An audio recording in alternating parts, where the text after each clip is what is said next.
पर्वत। ये शब्द सुनते ही दिमाग में क्या आता है? ऊंचाई, बर्फ, विशालता, है ना? लेकिन क्या कभी सोचा है कि ये जो शब्द हम इस्तेमाल करते हैं, पर्वत, इसका खुद का असली मतलब क्या है? आज हम इसी रोजमर्रा के शब्द के पीछे छिपे एक बहुत ही दिलचस्प रहस्य को उजागर करने वाले हैं। हाँ, तो सवाल यही है, जब हम कहते हैं पर्वत, तो हम असल में क्या कह रहे होते हैं?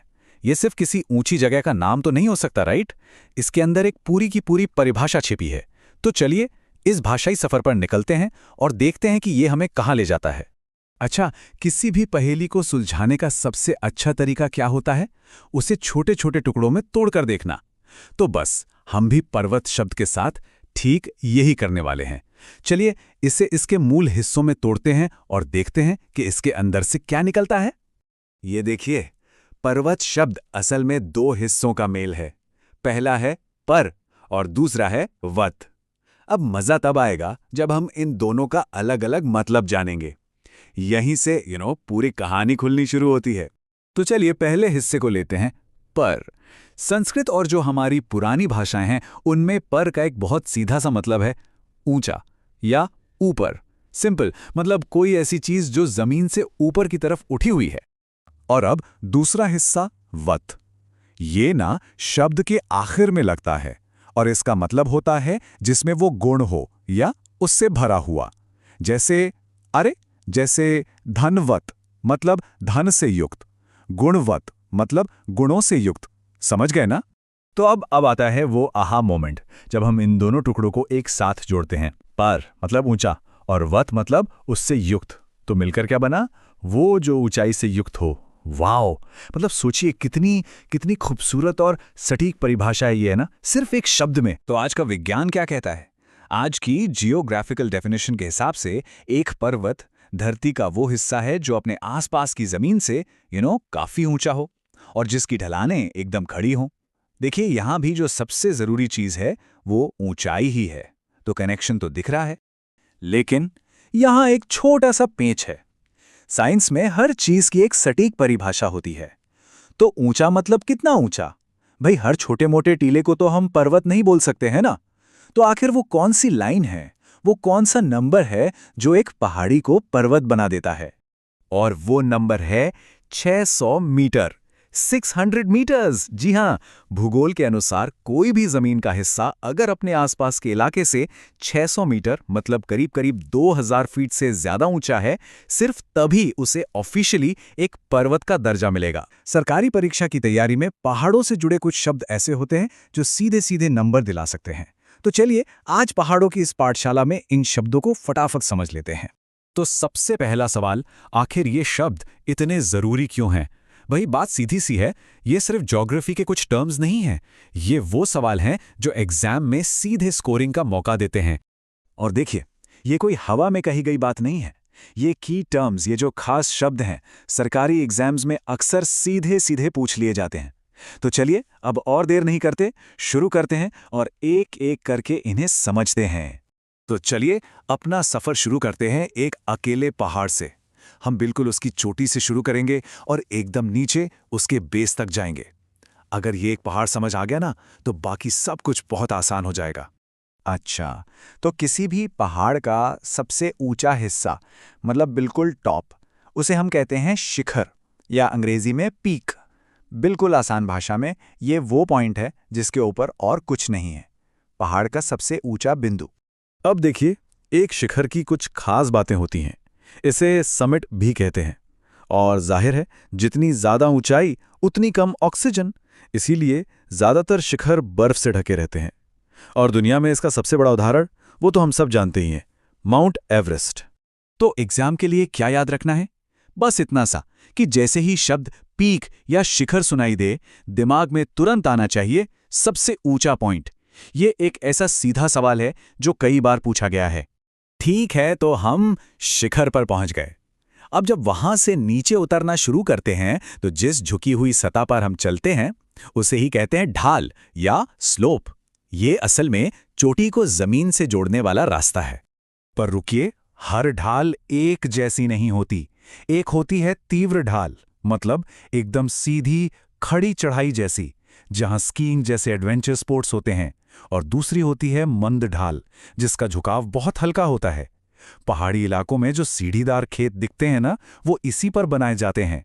और यहीं पर एक और बहुत ज़रूरी एग्जाम पॉइंट आता है। जो हम भूस्खलन या लैंडस्लाइड के बारे में सुनते हैं, वो ज़्यादातर इन्हीं ढाल वाले इलाकों में होता है। तो ये ज्योग्राफी और डिजास्टर मैनेजमेंट दोनों के लिए एक ज़रूरी फैक्ट है। तो शिखर से चले, ढाल से नीचे उतरे और आखिरकार हम पहुंच गए पहाड़ के बेस यानी आधार पर। ये वो हिस्सा है जहां पहाड़ जमीन से मिलता है। हमारे एक पहाड़ का सफर यहां पूरा होता है। तो एक अकेले पहाड़ की कहानी तो हमने समझ ली, लेकिन असली मजा तो तब है जब बहुत सारे पहाड़ एक साथ हों, है ना? तो चलिए अब देखते हैं कि इन पहाड़ों के बीच में क्या-क्या बनता है। तो जब दो पहाड़ आसपास खड़े होते हैं, तो उनके बीच का जो निचला हिस्सा होता है, उसे कहते हैं घाटी या वैली। ये वही खूबसूरत जगह होती हैं जहां से अक्सर नदियां बहती हैं और जहां गांव और शहर बसते हैं। और यहाँ एक बहुत ही मजेदार बात है। घाटियों के ना दो मेन शेप्स होते हैं। जब कोई नदी हजारों साल तक पहाड़ को काटती रहती है, तो वो बनाती है वी शेप की घाटी। लेकिन सोचिए, जब कोई विशालकाय ग्लेशियर मतलब बर्फ की नदी पहाड़ों के बीच से गुजरती है, तो वो अपने रास्ते में सब कुछ चौड़ा करते हुए यू शेप की घाटी बनाती है ना? कमाल की बात। तो एग्जाम के लिए सीधी सी ट्रिक है, वी फॉर रिवर और यू शेप बनती है ग्लेशियर की वजह से। बस इतना याद रखना है, वी नदी, यू ग्लेशियर। अच्छा, अब बात करते हैं दर्रे या पास की। अब सोचिए, पहाड़ों की एक लंबी दीवार है और उसे पार करना है। तो दर्रा वो कुदरती रास्ता है जो उस दीवार के बीच से होकर गुजरता है। ये कोई इंसानों की बनाई सुरंग नहीं, बल्कि पहाड़ों के बीच का एक नेचुरल गैप है। और इन दर्रों की अहमियत बहुत ज्यादा है। पुराने जमाने से ही व्यापार, यात्रा, यहाँ तक कि सेनाएं भी इन्हीं रास्तों से गुजरती थीं। भारत में ही देखिए, नाथुला, जोजिला पास, खारदुंगला, ये सब कितने जरूरी हैं आज भी। तो मतलब सीधा सा है, जब भी दर्रा या पास शब्द आए तो समझना है कि ये पहाड़ों के बीच का एक रास्ता है, एक ट्रांसपोर्ट रूट है, बस। तो ठीक है, हमने पहाड़ के हिस्से देख लिए, उनके बीच की जगह देख ली। अब चलिए थोड़ा जूम आउट करते हैं और पूरी बड़ी तस्वीर को देखते हैं कि ये सब मिलकर क्या बनता है। तो देखिए, जब एक के बाद एक कई पहाड़ एक लंबी लाइन में जुड़ जाते हैं, तो उस पूरी लाइन को कहते हैं पर्वत श्रृंखला या माउंटेन रेंज। ये एक अकेला पहाड़ नहीं है, ये तो पहाड़ों की एक पूरी चेन है जो सैकड़ों किलोमीटर लंबी हो सकती है, जैसे कि हमारा हिमालय। और हाँ, यहाँ पर एक बहुत कॉमन गलती होती है। रेंज का मतलब एक सिंगल माउंटेन नहीं है, रेंज का मतलब है पहाड़ों की पूरी कतार। चलिए, लगे हाथ दो और शब्द समझ लेते हैं जो बहुत कंफ्यूज करते हैं। एक है रिज। ये क्या होता है? पहाड़ की जो तीखी धारदार चोटी होती है ना, बिल्कुल चाकू की धार जैसी, उसे रिज कहते हैं। और दूसरा है पठार यानी प्लेटो। पठार भी ऊंचा होता है, लेकिन उसकी चोटी नुकीली नहीं होती, बल्कि ऊपर से बिल्कुल सपाट एक टेबल की तरह होती है। बस यही फर्क है। अच्छा, तो अब इतनी सारी बातें हो गईं, शिखर, ढाल, घाटी, दर्रा, इन्हें याद कैसे रखा जाए? चलिए, इसके लिए एक बहुत ही सिंपल सी ट्रिक देखते हैं।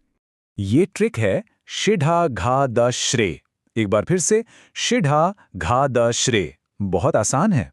शे से शिखर सबसे ऊपर, ढा से ढाल नीचे आते हुए, घा से घाटी दो पहाड़ों के बीच में, दा से दर्रा पार जाने का रास्ता, और श्रे से श्रृंखला यानी पहाड़ों की पूरी लाइन।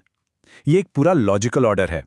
तो चलिए, जाने से पहले एक फाइनल क्विक रीकैप कर लेते हैं। शिखर मतलब सबसे ऊंचा पॉइंट, ढाल झुका हुआ हिस्सा, घाटी पहाड़ों के बीच की नीची जगह, दर्रा आने जाने का रास्ता, और श्रृंखला पहाड़ों की लंबी कतार। लास्ट मिनट रिवीजन के लिए इससे बेहतर कुछ नहीं।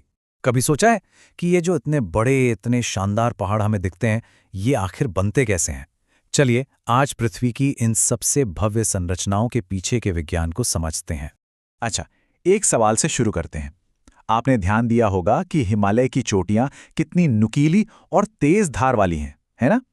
वहीं दूसरी तरफ अमेरिका के जो एप्लाचियन पर्वत हैं, वो एकदम चिकने और गोलाकार से लगते हैं। ऐसा क्यों? इस एक सवाल का जवाब पहाड़ों के बनने की पूरी कहानी खोल देगा। तो इस सवाल का जवाब छिपा है पहाड़ों के बनने के 4 मुख्य तरीकों में। सबसे पहला है वलित पर्वत या फोल्ड माउंटेन्स। इसको ऐसे समझिए, जैसे जमीन पर कोई कालीन बिछा हो और आप उसे दोनों तरफ से धक्का दें, क्या होगा? उसमें सिलवटें पड़ जाएंगी, है ना? बस ये पहाड़ भी पृथ्वी की ऐसी ही सिलवटें हैं। तो होता क्या है कि जब दो विशाल टेक्टोनिक प्लेटें एक दूसरे की तरफ बढ़ती हैं और टकराती हैं तो जबरदस्त दबाव बनता है। इतना ज्यादा प्रेशर कि पृथ्वी की जो ऊपरी परत है वो मुड़ने लगती है, बिल्कुल किसी कागज की तरह। और चट्टानों की ये परतें ऊपर की तरफ मुड़ मुड़कर विशाल पहाड़ों का रूप ले लेती हैं।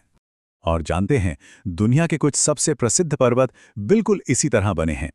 एशिया का हमारा महान हिमालय, दक्षिण अमेरिका के एंडीज, यूरोप के एल्प्स और उत्तरी अमेरिका की रॉकीज, ये सब के सब इन्हीं शानदार वलित पर्वतों के उदाहरण हैं। और सबसे मजेदार बात पता है क्या है? दुनिया के ज्यादातर सबसे ऊंचे और सबसे नए पहाड़ यही वलित पर्वत हैं। जी हां, माउंट एवरेस्ट जैसी आसमान छूती चोटियां इसी प्रोसेस का नतीजा हैं। और ये प्रोसेस आज भी, इसी वक्त भी जारी है। लेकिन रुकिए, पहाड़ हमेशा टकराने से ही नहीं बनते, कभी-कभी वे टूटने से भी बनते हैं। और ये है हमारा दूसरा प्रकार, भ्रंश पर्वत या ब्लॉक माउंटेन्स। इसकी कल्पना एक चॉकलेट बार की तरह कीजिए, जिसमें दरारें पड़ गई हों और कुछ हिस्से ऊपर उठ गए हों और कुछ नीचे धंस गए हों। यहाँ कहानी टकराव की नहीं बल्कि खिंचाव की है। जब जमीन की परतें एक दूसरे से दूर खिंचती हैं तो उनमें एक बड़ी दरार बन जाती है, जिसे हम फॉल्ट कहते हैं। इस खिंचाव के कारण जमीन का एक हिस्सा, एक ब्लॉक, ऊपर की ओर उठ जाता है और ठीक उसके बगल वाला हिस्सा नीचे की ओर धंस जाता है। अब इस प्रोसेस में दो खास शब्द सामने आते हैं। जो हिस्सा ऊपर उठ गया उसे कहते हैं हॉर्स्ट, और जो हिस्सा नीचे धंस गया उसे कहते हैं ग्राबेन, जो अक्सर एक घाटी बन जाती है। तो हॉर्स्ट और ग्राबेन, ये दो शब्द भ्रंश पर्वतों को समझने के लिए बहुत जरूरी हैं। इसके क्लासिक उदाहरणों में जर्मनी का ब्लैक फॉरेस्ट और भारत की सतपुड़ा रेंज शामिल हैं। जब भी आपको सपाट चोटी और एकदम खड़ी ढलानों वाले पहाड़ दिखें तो समझ जाइएगा कि ये शायद भ्रंश पर्वत हैं। चलिए, अब आते हैं तीसरे और सबसे ड्रामेटिक तरीके पर, ज्वालामुखी पर्वत। जैसा कि नाम से ही जाहिर है, ये पहाड़ आग से पैदा होते हैं, पिघली हुई चट्टानों से। प्रोसेस बड़ा सीधा है। जमीन के नीचे से पिघली हुई चट्टान यानी मैग्मा सतह की तरफ बढ़ता है। फिर लावा, राख और चट्टानें एक रास्ते से बाहर निकलते हैं। ये सारा मटेरियल बाहर आकर ठंडा होता है और जम जाता है। और बार बार ऐसा होने से परत दर परत जमती जाती है और एक कोन के आकार का पहाड़ बन जाता है। दुनिया भर में इसके एक से बढ़कर एक उदाहरण हैं। जापान का खूबसूरत माउंट फूजी, हवाई का विशाल मौना लोआ और तंजानिया का बर्फ से ढका माउंट किलिमंजारो। ये सभी अपने खास कोन शेप के लिए जाने जाते हैं। और एक इंटरेस्टिंग फैक्ट ये है कि इनमें से ज्यादातर ज्वालामुखी प्रशांत महासागर के रिंग ऑफ फायर के किनारे पाए जाते हैं, जो दुनिया में टेक्टोनिक हलचल का सबसे बड़ा सेंटर है। अब चलते हैं हमारे आखिरी प्रकार पर, अवशिष्ट पर्वत। इन्हें ऐसे सोचिए कि बनाए नहीं गए बल्कि बचे रह गए। ये एक बहुत पुरानी दुनिया के प्राचीन अवशेष हैं। मतलब ये पर्वत बनते नहीं बल्कि घिसकर बचते हैं। सोचिए, लाखों करोड़ों सालों तक हवा और पानी किसी पुराने पहाड़ की नरम चट्टानों को धीरे धीरे काटते रहते हैं, बहा ले जाते हैं, और आखिर में सिर्फ सबसे कठोर, सबसे मजबूत चट्टानें ही बची रह जाती हैं, जो एक घिसे हुए गोल मटोल पहाड़ का रूप ले लेती हैं। भारत की अरावली रेंज, जो हमारे देश की सबसे पुरानी पर्वत श्रृंखला है, इसका बेहतरीन उदाहरण है। और याद है हमारा सबसे पहला सवाल? जी हां, अमेरिका के एपलाचियन पर्वत भी अवशिष्ट पर्वत ही हैं। लाखों सालों के कटाव ने ही उनकी नुकीली चोटियों को घिसकर गोल कर दिया है। तो ये थे 4 तरीके जिनसे हमारे पहाड़ बनते हैं। चलिए अब एक बार फटाफट इन सबको एक साथ रख के देखते हैं, ताकि सारे अंतर बिल्कुल साफ हो जाएं। ये टेबल सब कुछ एकदम क्लियर कर देती है। वलित पर्वत बने दबाव से, भ्रंश पर्वत बने खिंचाव से, ज्वालामुखी पर्वत बने लावा के जमाव से, और अवशिष्ट पर्वत बने घिसाव से। हर प्रोसेस एक बिल्कुल अलग तरह का पहाड़ बनाता है, कोई ऊंचा और नुकीला तो कोई सपाट और पुराना। अगर इन चारों को याद रखने में मुश्किल हो तो एक छोटी सी ट्रिक है, व भ ज अ, यानी वलित, भ्रंश, ज्वालामुखी और अवशिष्ट। बस इसे याद रखिए और आप कभी नहीं भूलेंगे। तो आज की मुख्य बातें क्या हैं? सबसे युवा हैं हिमालय, सबसे पुराने हैं अरावली, किलिमंजारो एक मशहूर ज्वालामुखी पर्वत है, और भ्रंश पर्वत फॉल्टिंग यानी दरारें पड़ने से बनते हैं। तो अब ये तो समझ आ गया कि पहाड़ बनते कैसे हैं। तो फिर चलिए निकलते हैं एक वर्ल्ड टूर पर और देखते हैं दुनिया की कुछ सबसे मशहूर माउंटेन रेंजेस को। और हमारे इस वर्ल्ड टूर का पहला स्टॉप है एशिया। जी हाँ, दुनिया के सबसे ऊंचे और सबसे धाकड़ पहाड़ों का घर। तो एशिया में सबसे पहले बात करते हैं हिमालय की। यही है दुनिया की छत, माउंट एवरेस्ट। इसके बाद आता है काराकोरम, और यही है दुनिया की दूसरी सबसे ऊंची चोटी, K2। मजे की बात यह है कि इसे सैवेज माउंटेन भी कहा जाता है, क्योंकि इस पर चढ़ाई करना बहुत ही ज्यादा मुश्किल है।